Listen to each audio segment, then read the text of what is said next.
pregar sobre filhos. A primeira vez nós dissemos que nós somos filhos e às vezes nós pensamos que aprender a ser filho é uma coisa natural, porque nós nascemos e ficamos sendo filho a vida inteira, mas enquanto nós somos pequenos é uma coisa natural.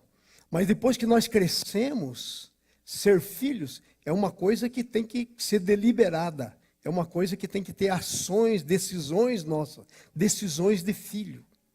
E a gente vai entender realmente o quanto a gente cresceu sendo filho quando a gente fica grande.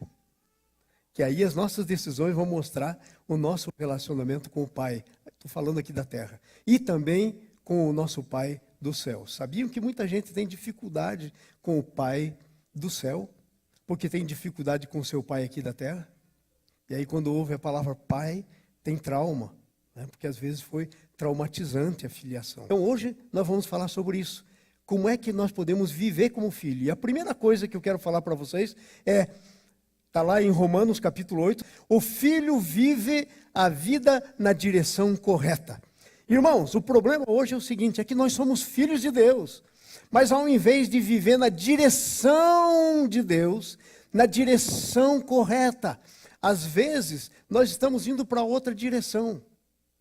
Às vezes nós estamos vivendo em outros padrões, às vezes nós estamos vivendo de uma forma que não tem nada a ver com a direção dada pela palavra de Deus, com os princípios do reino, através dos princípios do reino.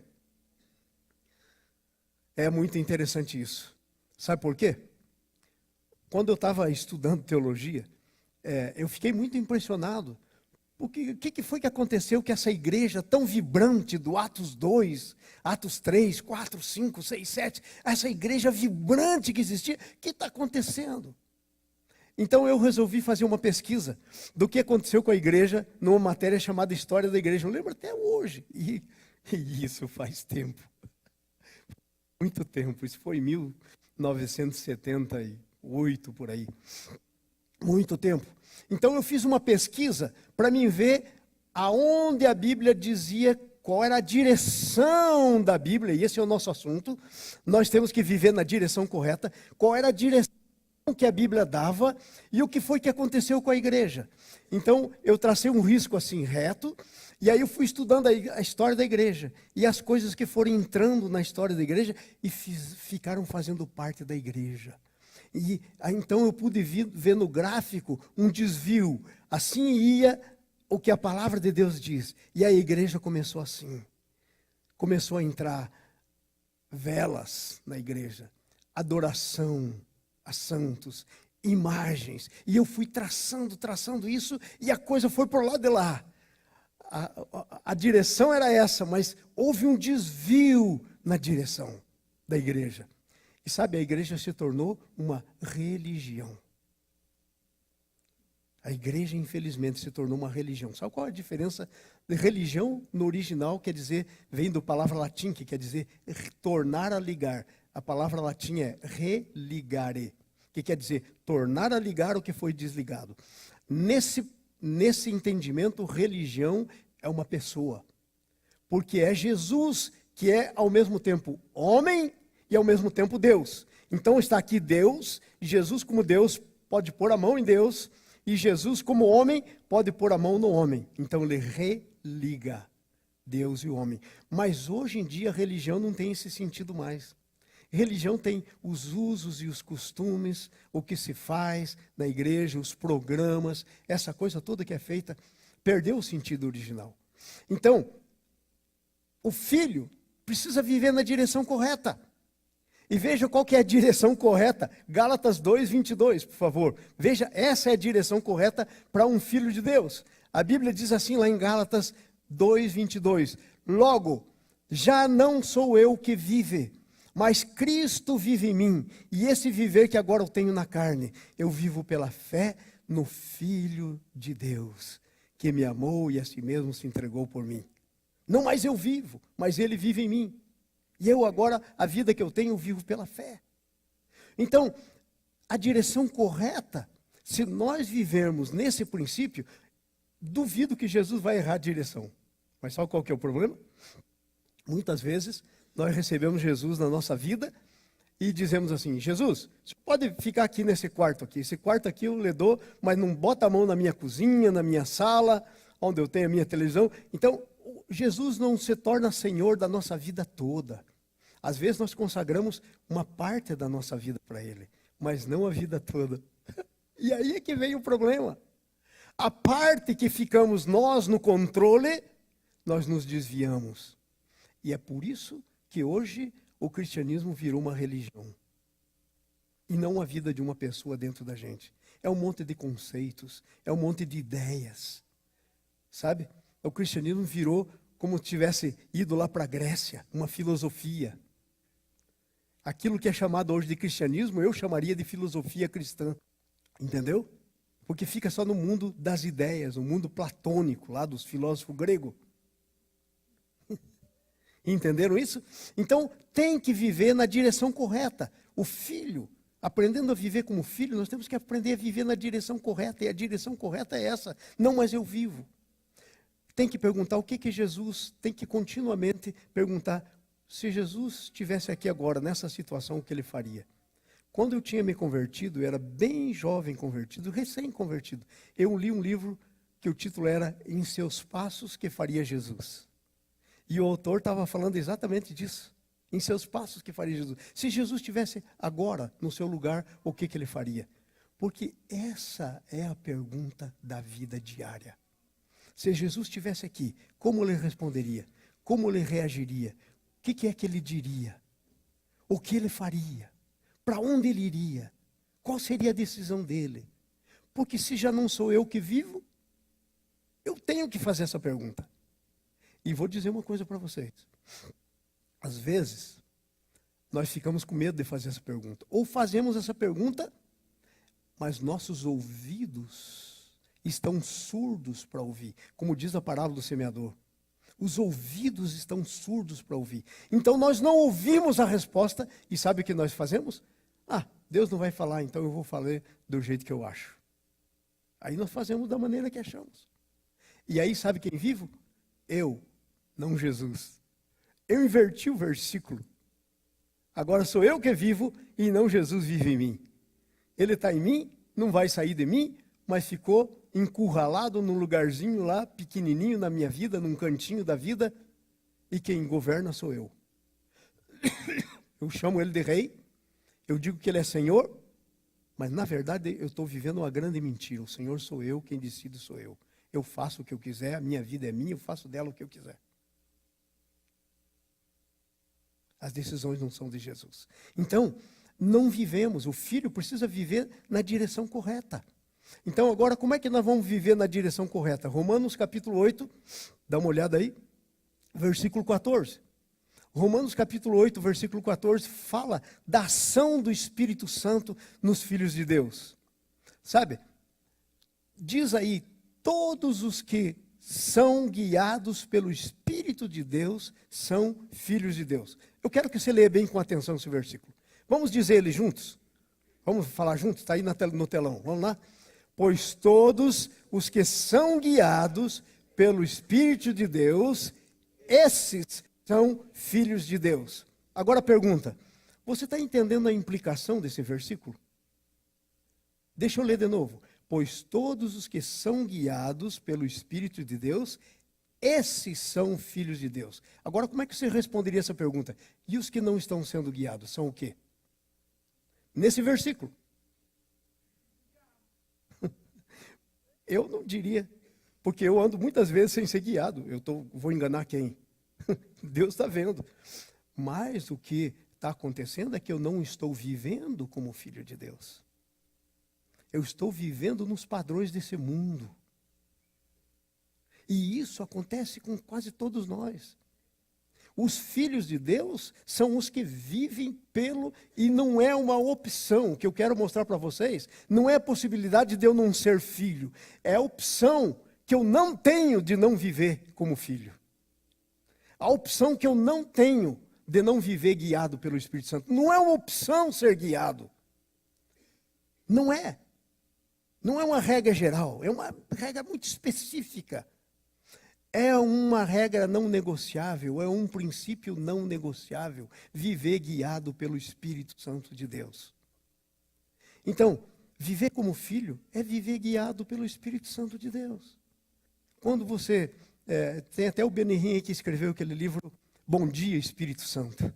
Então ele diz que ele levanta de manhã assim e ele dizia, bom dia Espírito Santo, como vai ser o nosso dia hoje? O que é que o Senhor tem para esse dia hoje? O que nós vamos fazer? O que nós vamos rejeitar nesse dia? Essa é uma vida verdadeiramente cristã. É assim que o Espírito Santo quer dirigir a gente.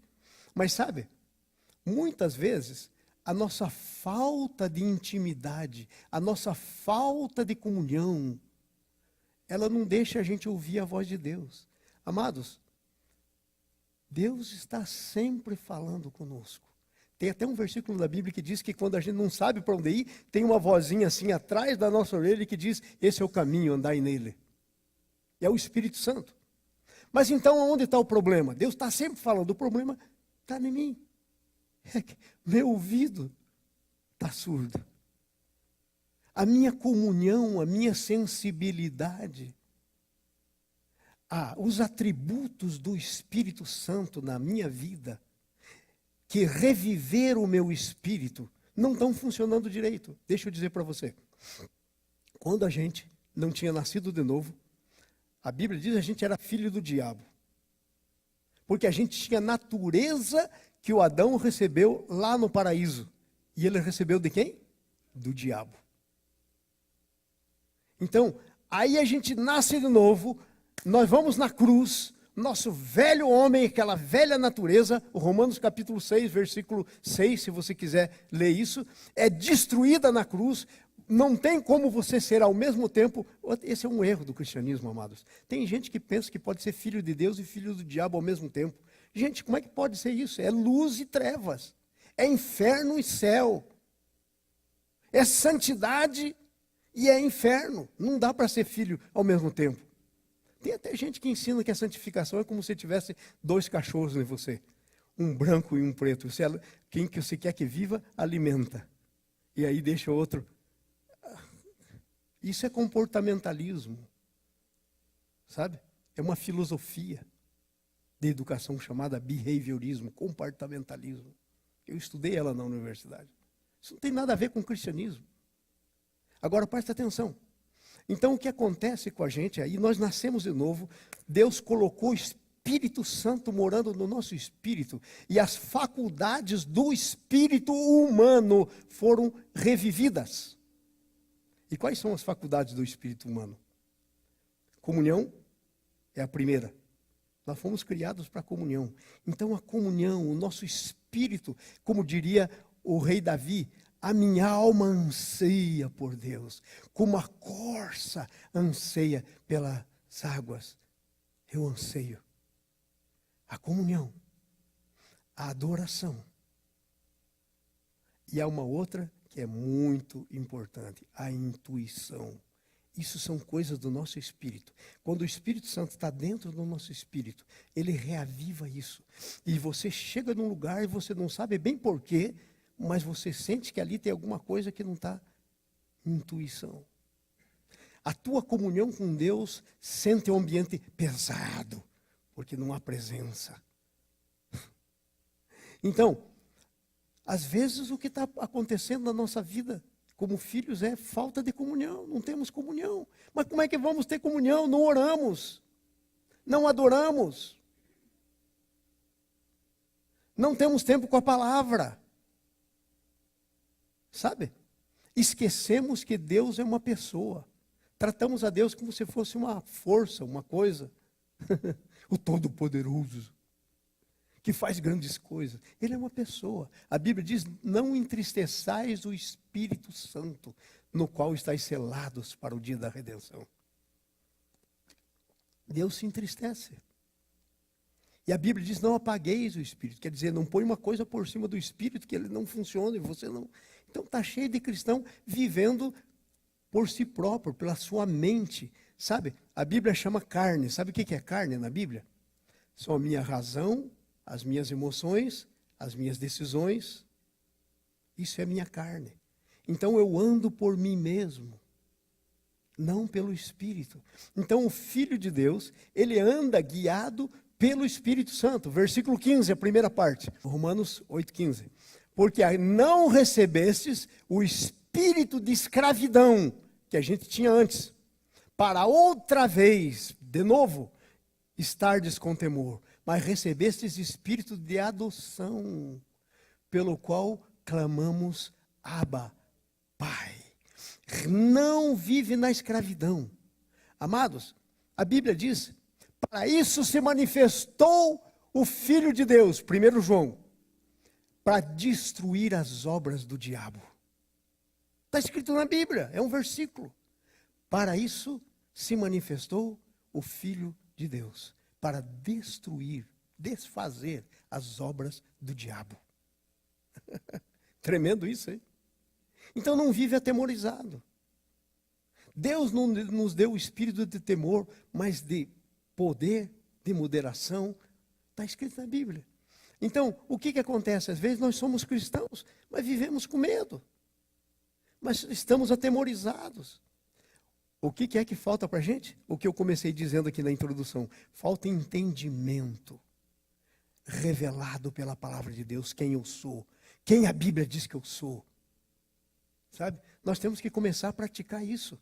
Eu sou quem a Bíblia diz que eu sou. Eu posso fazer o que a Bíblia diz que eu posso. Eu devo fazer o que a Bíblia diz que eu devo fazer. Eu não sou quem o diabo diz. Eu não sou quem a circunstância está dizendo. Eu não sou quem os amigos dizem, as pessoas dizem, falam. Que o grupo da Marieta diz. Jesus da glória. Terrível. Eu não sou, você não é. É filho de Deus, recebeu espírito de liberdade. Se o Filho vos libertar, verdadeiramente sereis livres. Chegou um dia na minha vida que eu clamei a Deus. Tinha uma área na minha vida que eu não tinha liberdade, mas Deus era minha testemunha. Eu estava lutando, e eu não fazia aquele pecado que eu, quando não conhecia Jesus, era costumeiro fazer. Eu fazia direto, era o meu estilo de vida. Aquele pecado era o meu pecadão de estimação, era o que eu fazia sempre.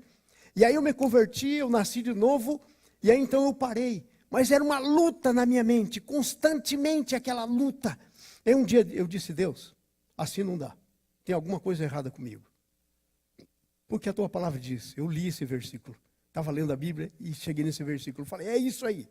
Se o Filho de Deus vos libertais, verdadeiramente sereis livres. Por que eu não sou livre? Senhor, mostra para mim por que eu não sou livre. Naquela noite, eu tive um sonho. Tive um sonho e voltou, Deus me voltou no meu sonho, no meu tempo de criança. No meu tempo de garoto. E sabe, Deus me mostrou que naquele tempo de criança, no meu tempo de garoto, numa certa ocasião, eu não sabia o que eu estava fazendo, mas eu acabei fazendo um pacto com um demônio. Sem saber. Porque, olha, Jesus não recebe a sua vida sem que você saiba. Ele diz, eis que estou à porta e bato. Se alguém ouvir a voz e abrir, eu entro. Senão, não arromba a porta. Mas o diabo não está nem interessado. Ele arromba, ele entra, nem que você não queira. E Deus me mostrou isso. Eu era crente novíssimo, tinha recebido a Jesus há pouco tempo.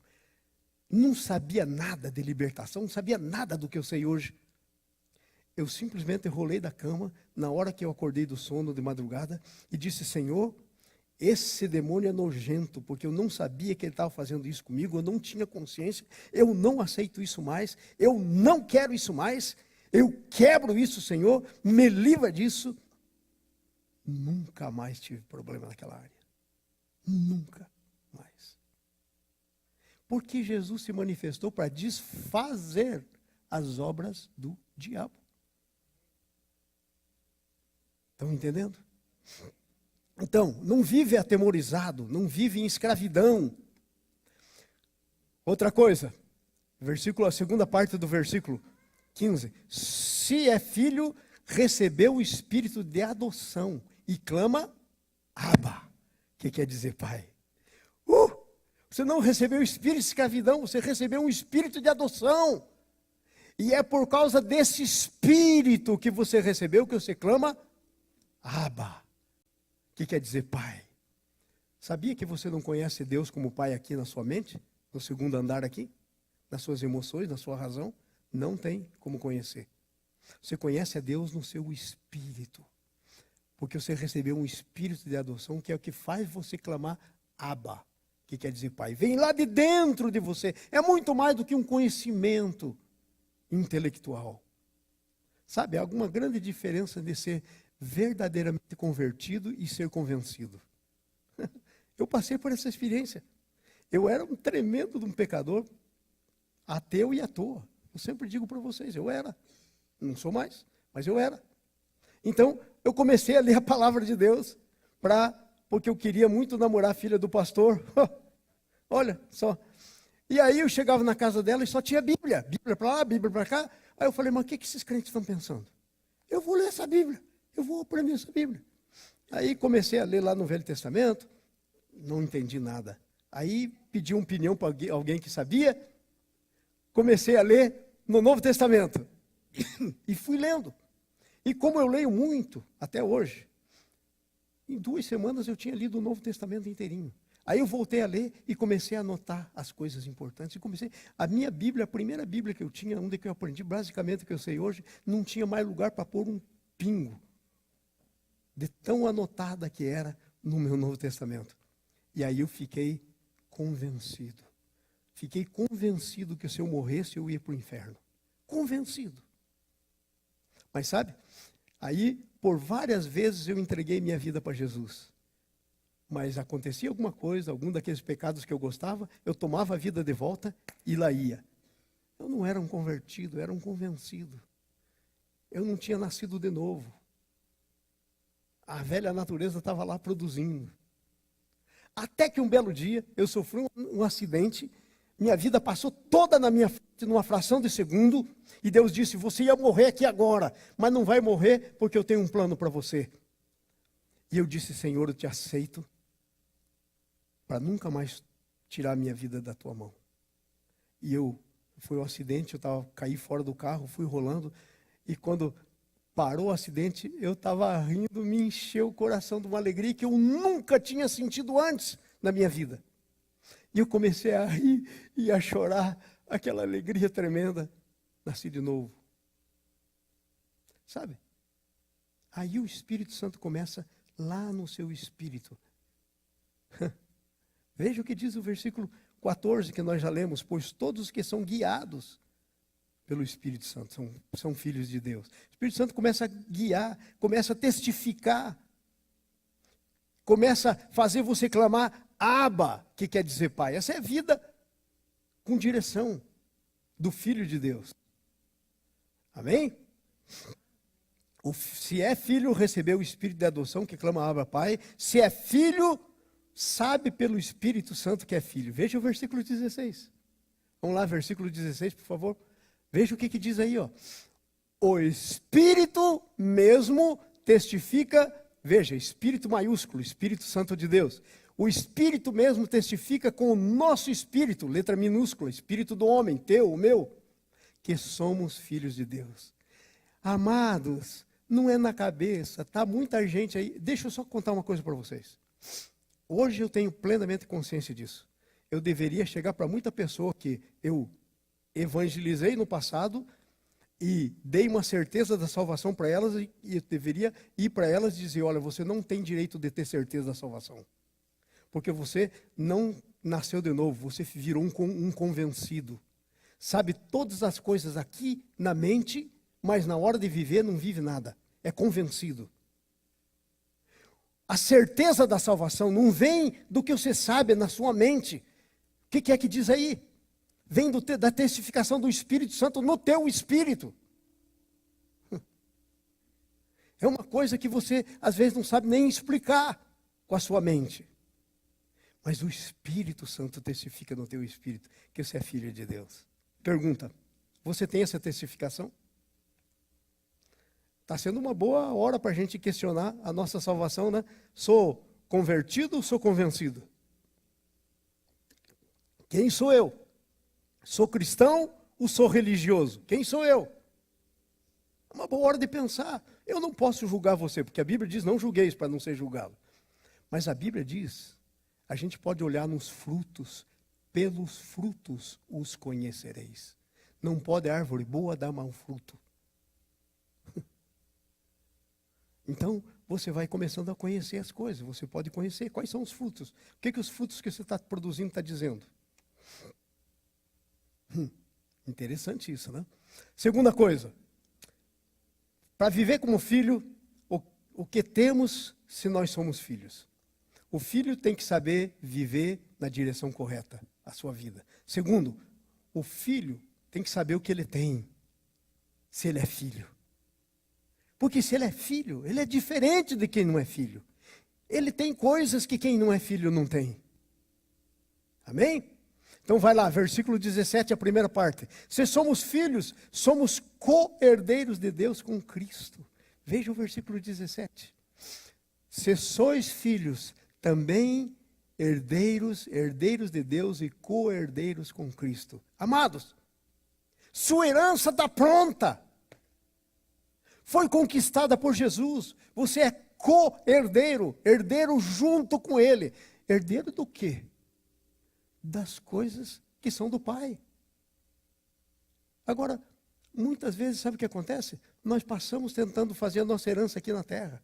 Por isso que Jesus diz, não faça herança para você na terra, onde a traça corrói, onde a ferrugem corrompe, onde o ladrão rouba. Faça tesouro para você no céu. Então nós já temos, nós somos co-herdeiros de todas as coisas. Co-herdeiro de todas as coisas. Mas às vezes a gente não está consciente. Porque a gente não está nem consciente quem a gente é. Daí não sabe o que tem.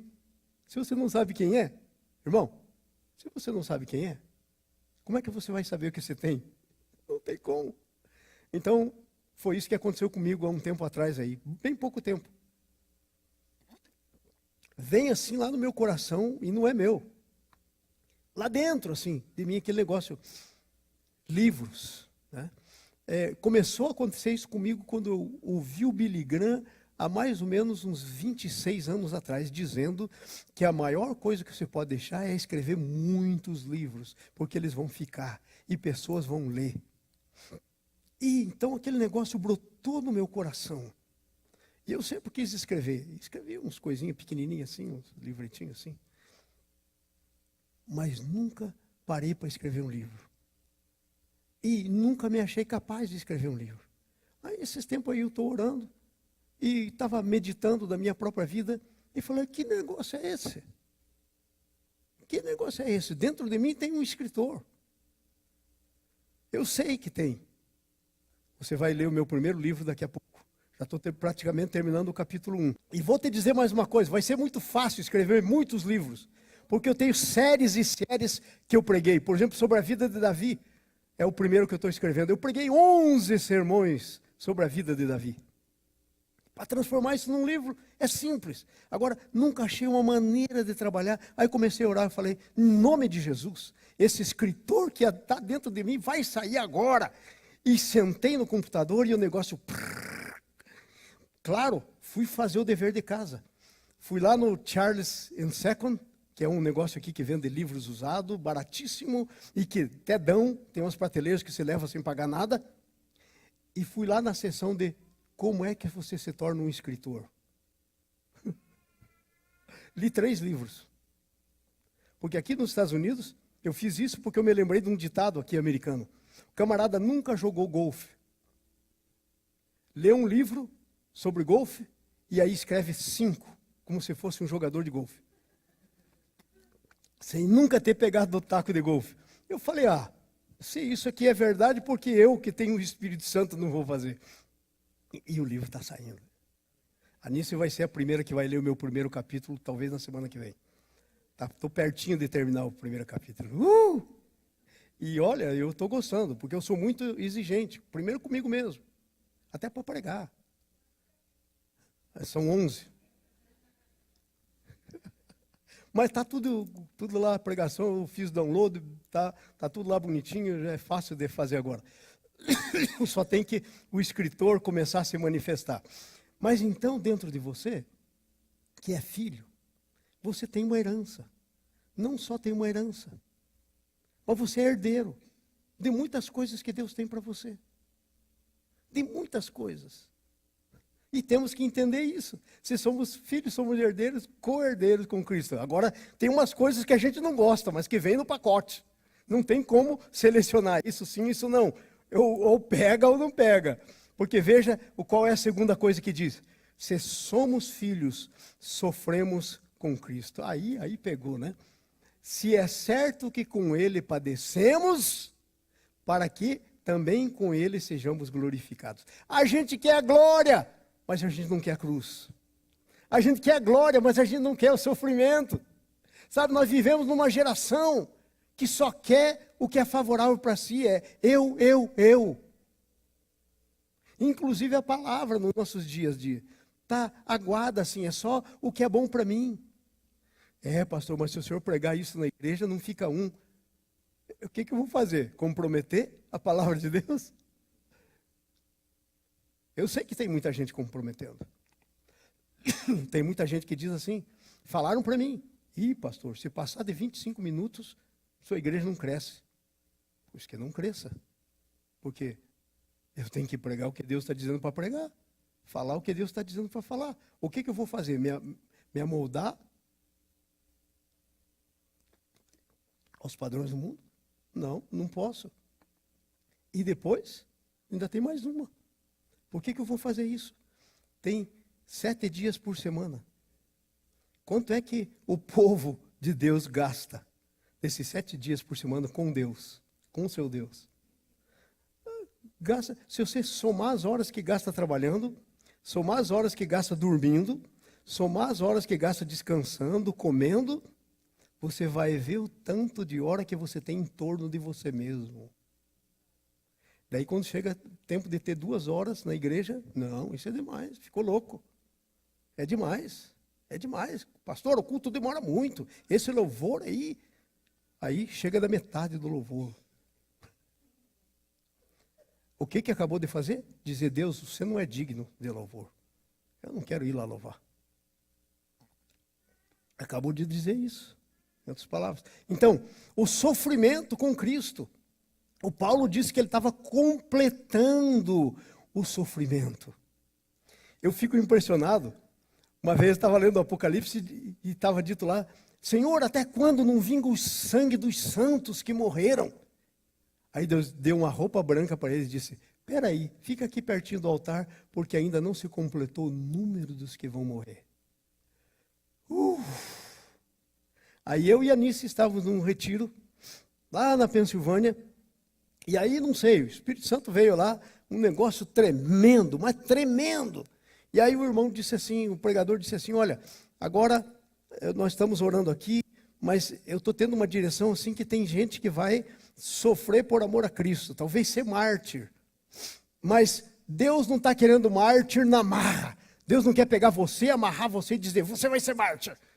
Deus está querendo que você se disponha, o quanto você está disponível. E aí eles fizeram assim, uma linha de pastores e outra linha de pastores, falaram, se você quer se dispor a entregar a tua vida a ponto de que se Deus chamar você para ser um mártir, que Ele quiser negar você mesmo, nesse ponto, então você vem e passa aqui por essa linha. E nós vamos orar para que Deus, se tiver um chamado, nós não estamos dizendo que você vai ser, você não precisa desejar ser, nós estamos dizendo que você vai se dispor perante Deus. É diferente. Porque se você não se dispor, nem que Deus queira, você não vai ser. Porque Ele não vai empurrar a goela abaixo com você. Essa história mentirosa, esse dito mentiroso que tem por aí, que se você ou vem pela dor, ou vem pelo amor, não é de Deus. Isso é provérbio popular. Isso não funciona. Deus te deu, criou você com um negócio chamado arbítrio. Não criou para tirar isso de você. Não criou. Seria inconsistente da parte dele. Amém? Por isso que a vida é pela fé. de fé em fé. E fé é decisão de confiar, de se entregar. Aí eu fiquei pensando, e agora, vou ou não vou? Ficou aquele negócio no meu coração, assim, dizendo, e eu querendo, lá no meu espírito, assim, querendo, vou. Falei, vou pedir um sinal. Se a Anice caminhar para lá antes de mim, eu vou atrás. E eu estava orando, e de repente eu olho assim, e a Anice caminhando. Eu falei, é de Deus. E lá fui eu. E o negócio foi um negócio tão poderoso, que ninguém conseguia passar. Era uma fila assim de uns 12 ou mais pastores de cada lado. Assim, estavam assim, uma fila bem grande assim. Quando você chegava no início da fila, tinha uma unção que você não conseguia andar, caía, as pernas não governavam. E aí o pessoal ficava arrastando todo mundo pelo meio da fila. E aí foi um negócio muito interessante. Então, às vezes, a gente fica murmurando quando tem que pagar o preço. A gente não paga como Jesus pagou, deliberadamente. Não é que nós temos que querer, não é que você tem que virar bobo. Jesus disse, Pai, se possível, afasta de mim esse cálice, mas não seja como eu quero. Se não for, eu bebo. Isso é decisão. E o cálice era o teu pecado sobre ele e o meu. A morte dele. Então, nós queremos hoje um cristianismo sem cruz. Um cristianismo sem Senhor. Um cristianismo banalizado. Sabe?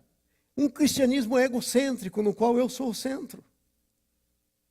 Deus existe para andar no meu redor. Olha, mudou o negócio.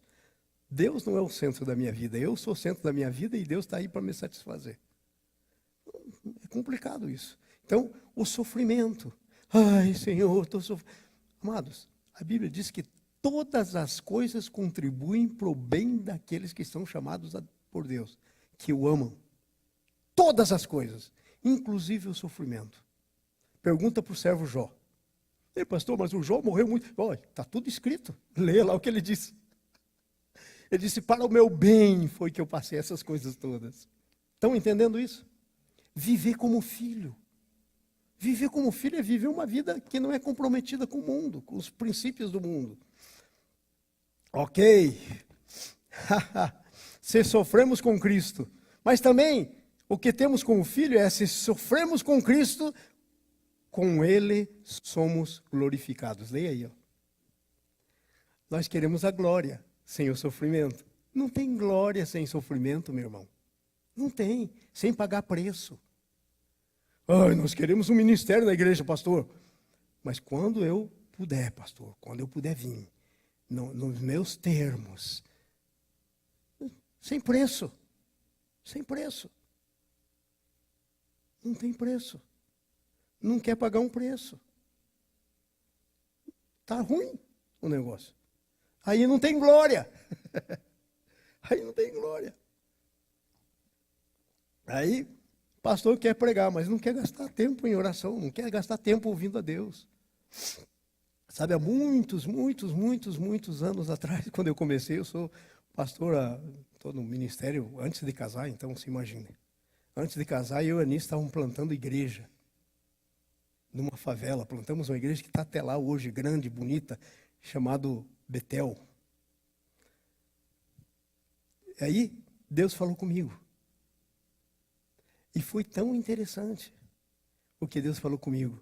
Ele falou, olha, eu quero glorificar o teu nome, mas você precisa fazer uma decisão de quem você quer ser na minha presença. Se você quer realmente entregar tudo como Senhor, e você quiser me conhecer, e você quiser deixar que eu controle, aí você vai ter glória. E aí eu falei, sim, Senhor. Por onde eu começo? Ele disse, pela palavra. Jamais pregue uma palavra que eu não estiver colocando no teu coração para pregar.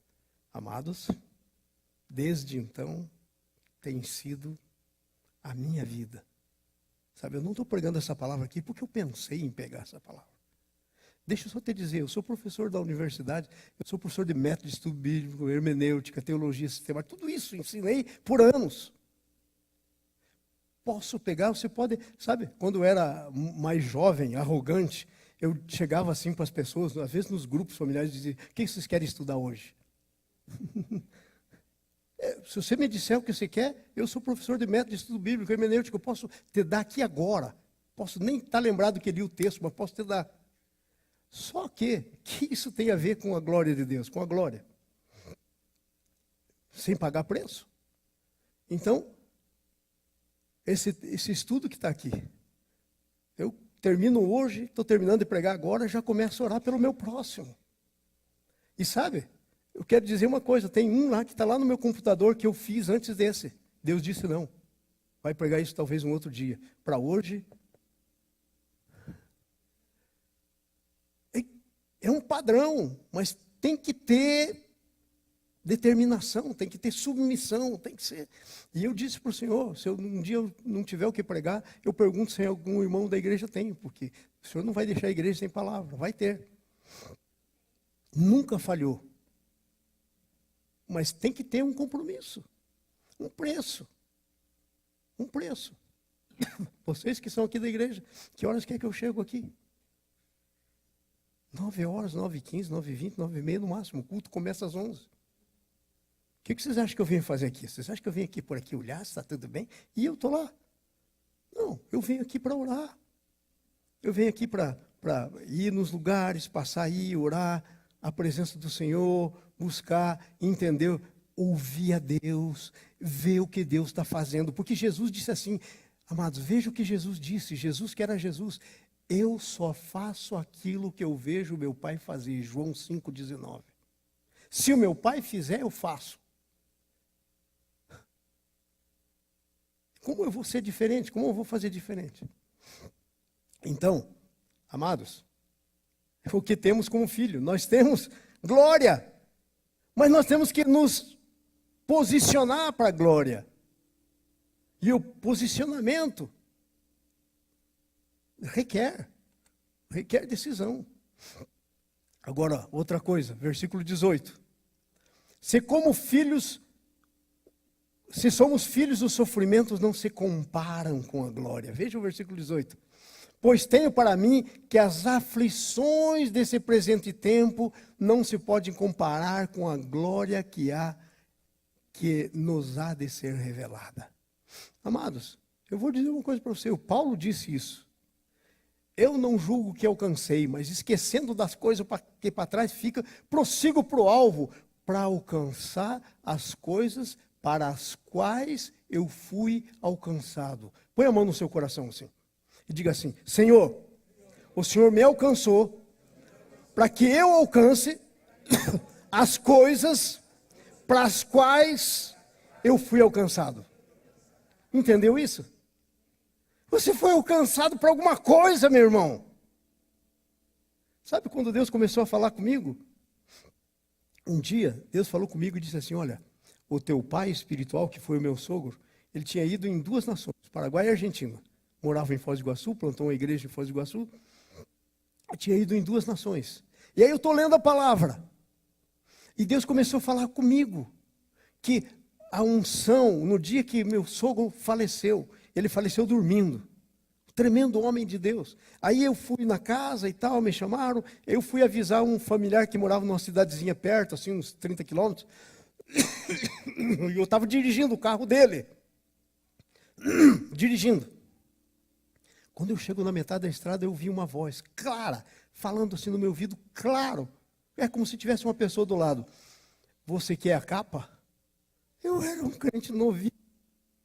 Não sabia essa história de capa. Eu fiquei assim, capa. Mas eu tive a certeza que alguém estava falando. Não disse nada, não entendi nada. Aí continuei andando mais uns 2 quilômetros, de novo a pergunta, você quer a capa? Aí eu perguntei, parecia até lá o garoto, né? Samuel. Senhor, que capa é essa? Fala, Senhor, que o seu servo ouve. Senhor, que capa? Aí ele falou para mim, esse negócio do Elias, do Eliseu. Aí eu tinha lido isso já. Eu falei, uau, o senhor está falando então da capa do meu sogro? Eu falei, eu quero.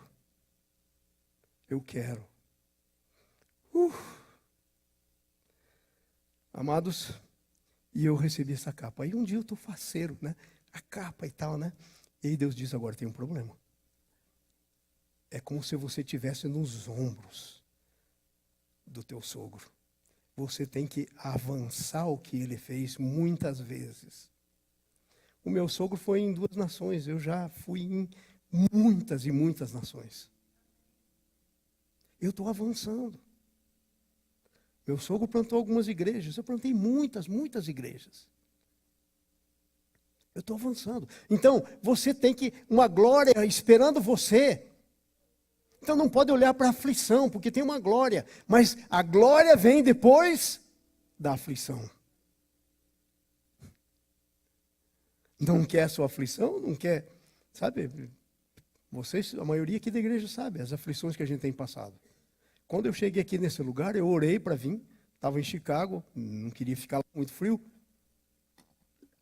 Deus me abençoou para vir, fez toda uma série de coisas. E eu vim, mas quando eu cheguei aqui, foi como se um inferno tivesse se aberto em cima de mim.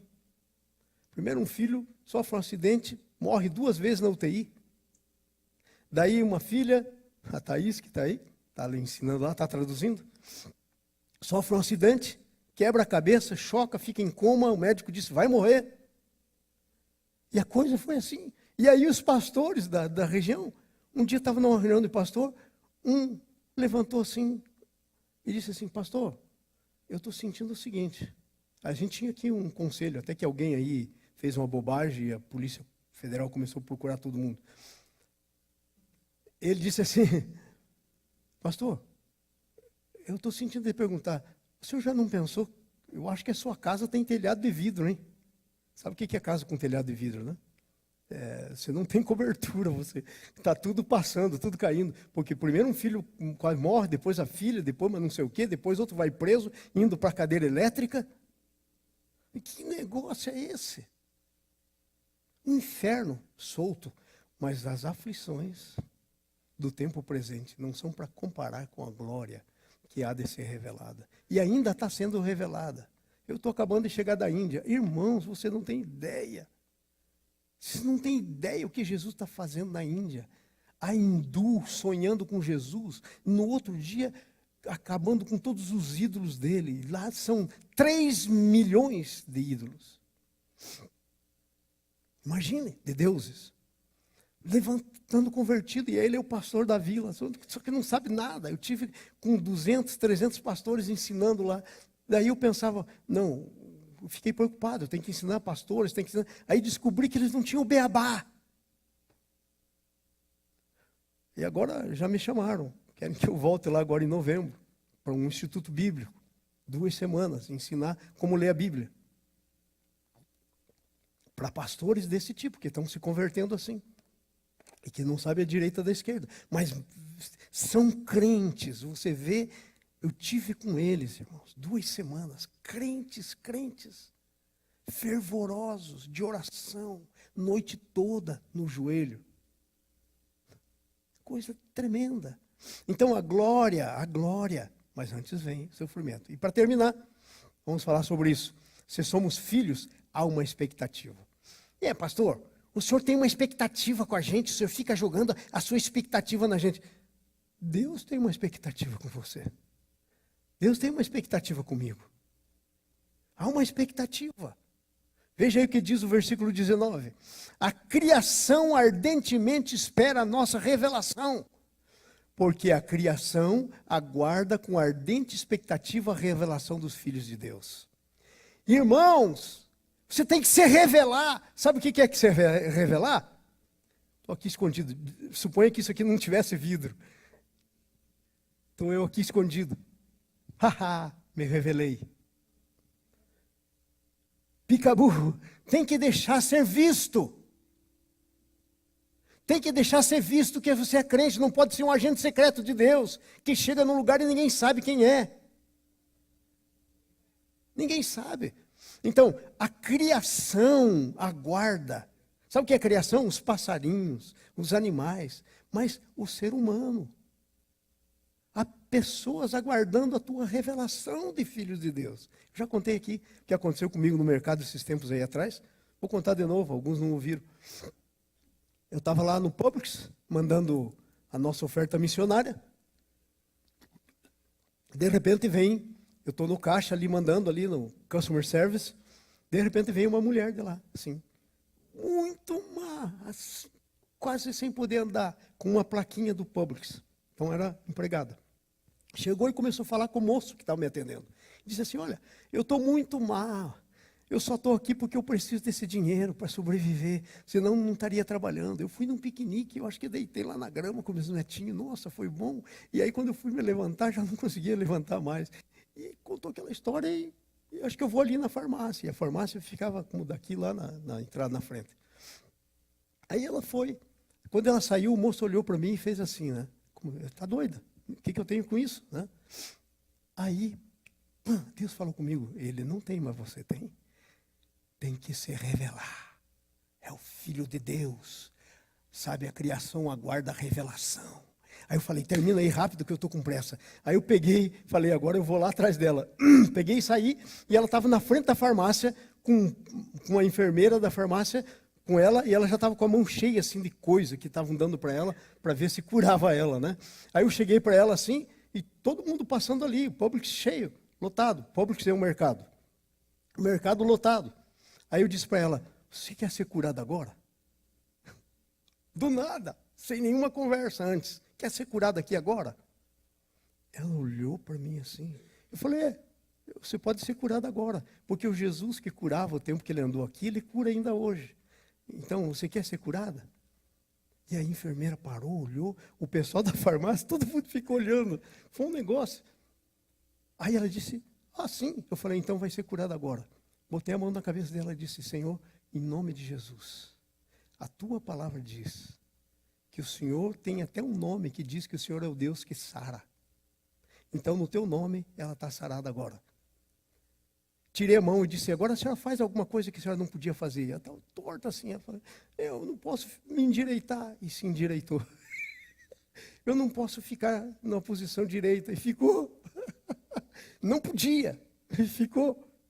Aí eu disse, o que mais que a senhora não pode fazer? E ela nem percebeu que tinha se endireitado. Não percebeu que estava curada. Aí o que mais que a senhora pode fazer? Eu não posso andar muito depressa, porque parece que não funciona. Eu falei, então dá uma andadinha daqui até ali, mas ande rápido. E ela saiu. E daí andou num carreirão, correu até lá e veio correndo. Aí descobriu que estava curada. E daí ela parou assim e olhou, a mão cheia daquelas coisas, e falou, e agora o que eu faço disso? Falei, eu não sei, mas se eu fosse a senhora, eu devolveria tudo aí da prateleira, esse negócio. Já está boa, para que a senhora vai comprar remédio? E ela falou, é mesmo, e começou a devolver. E eu falei, Deus abençoe a senhora, Jesus ama a senhora, tchau. A criação aguarda. Quando você chega num lugar, chegou Jesus. Chegou o Espírito Santo, chegou o poder. Mas a gente deixa passar. Eu sei disso. Mas aquele dia só me toquei. Quantas vezes fiz isso agora, nos últimos tempos? Essa é a única que eu me lembro. Mas por pura falta de zelo. Porque isso opera todas as horas. Não depende se eu estou num estado de ânimo, nada. Depende do que Jesus fez.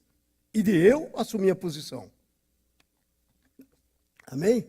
Então não é para se comparar. A glória. Veja o versículo 20 e 21.